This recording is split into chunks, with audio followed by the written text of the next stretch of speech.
Welcome back to DiscoriaLIVE, news for the modern gamer. On today's show, we've got another perfect review for a Nintendo Switch game, Bayonetta 1 and 2, the re-release for Nintendo Switch. No 3DS in the Nintendo's future? We're going to find out. Persona 5 is getting an anime adaptation, and The Last of Us playing PS Vita.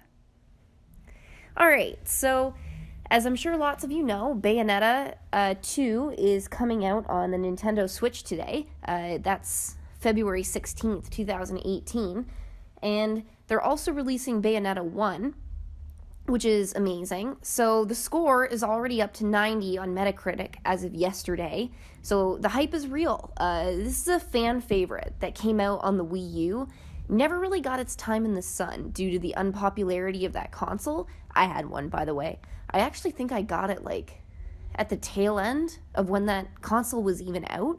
I think I bought it, Christmas 14. Yeah, it was definitely Christmas 2014. I don't know why.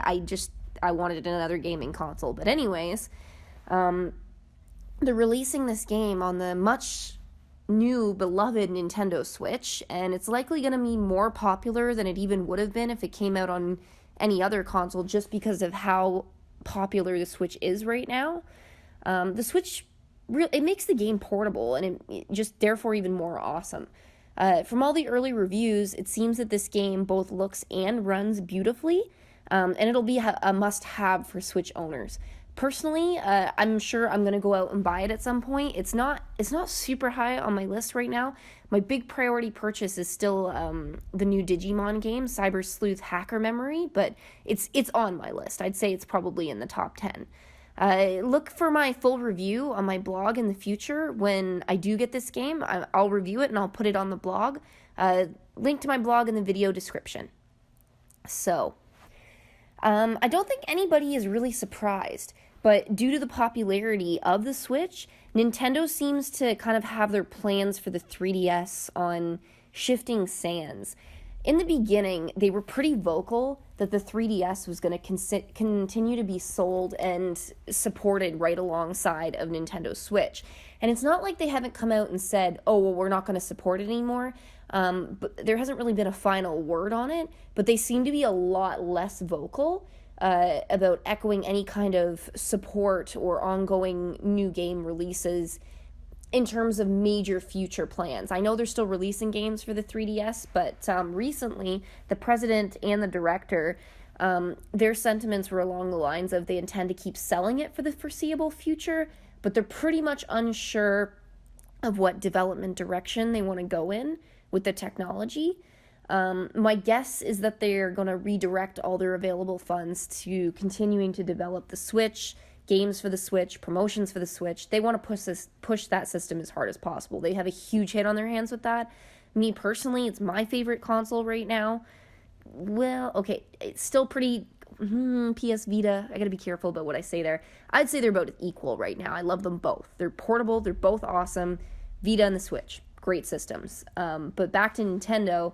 Miyamoto from Nintendo, who is in sales, also was quoted as saying that they're very interested in prolonging the lifespan of the Switch beyond the typical 5-year console life cycle. So obviously they feel the Nintendo Switch is going to be here to stay, and should have a longer lifespan than most typical consoles. And that makes sense to me because I don't know why, but it just intuitively makes sense that this might be a console that can stick around longer. It's not competing on graphics. It's not competing on any kind of state-of-the-art, system buildup. And I read an article that I thought was spot on that said that the coolest thing about the Switch is that it's already obsolete. And obviously it's not obsolete, but what they're trying to say is it's in no way participating in the graphics arms race that Xbox and PS4 are participating in. And once you're out of that race, I mean, you've got a whole number of avenues open to you that allow you to plan your console's future in a way that doesn't involve having to be able to run the next big game. You come up with your own next big game that can run on your system. And I like the idea of that. Persona 5, it's getting an anime adaptation this summer. I don't think anybody's necessarily surprised by this, but I was excited by this news. I always appreciate a good new anime release. It was acquired by Aniplex of America for US release, and I read that it was coming in April 2018, so I'll keep my eyes open for that. And I do believe that was referring to the Western release, not a Japanese release, so we should actually have an English language adaptation of that.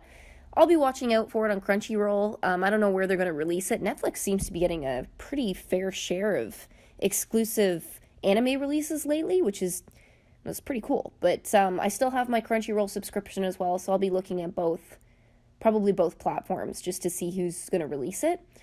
I haven't had a chance to play Persona 5 yet for the PS4, but it's on my to-do list. I did play through Persona Golden on my PS Vita, and it's easily one of the best video games I've ever played. Half because it was on the Vita, half because it actually is just that good of a game. It'll lend itself really well to an anime adaptation. The video game is pretty much an anime already, so I'm looking forward to it, and it's going to be on my watch list. So, I try not to repeat myself in my videos, but the phrase, "I love my PS Vita," is an exception in pretty much any variation of the way I can express that. Here in North America, I'm pretty sure it's a very small few of us still actively buying games and playing this system. It's been out for 5 years. Like, it came out 5 years ago, and it never made the waves that PlayStation intended it to make, but it's still it's gotten some incredible third-party support, and this year is no different. It's continuing to get incredible third-party support. If you don't have one of these systems, you should buy one, probably. Like, it's got so many good games. And I mean, it depends on the kinds of games that you like, but in general, there's something for everybody on this system. For me, specifically, it continues to pump out games from makers that I want to play their games. So here are a few of the releases that are going to be coming out this year. They've got a Persona 3 Dancing Moon Night, Persona 5 Dancing Star Night. I'm not a huge fan of the dancing games from Persona. I might give them a try. Might go down to my local used game store and see if I can buy them there. For some reason, I've managed to find like significantly cheap, excellent condition copies of Persona games there. So I'll go check it out. 13 Sentinels, Aegis Rim, Catherine, Full Body, and Stardew Valley. I, for one, am incredibly pumped to try out Catherine. I never got to purchase it when it came out on PS3, so now that they've got kind of a remaster with some cool new options in it for the PS Vita, I'm pumped, and I'll be waiting until it comes out on that system before I buy it. Hopefully it doesn't take them, an entire year or two to get a Western localization of the game. It doesn't sound like it's going to, but I'll be patient and I'll wait for it.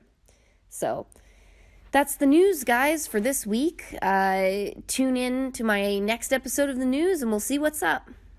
Talk to you later.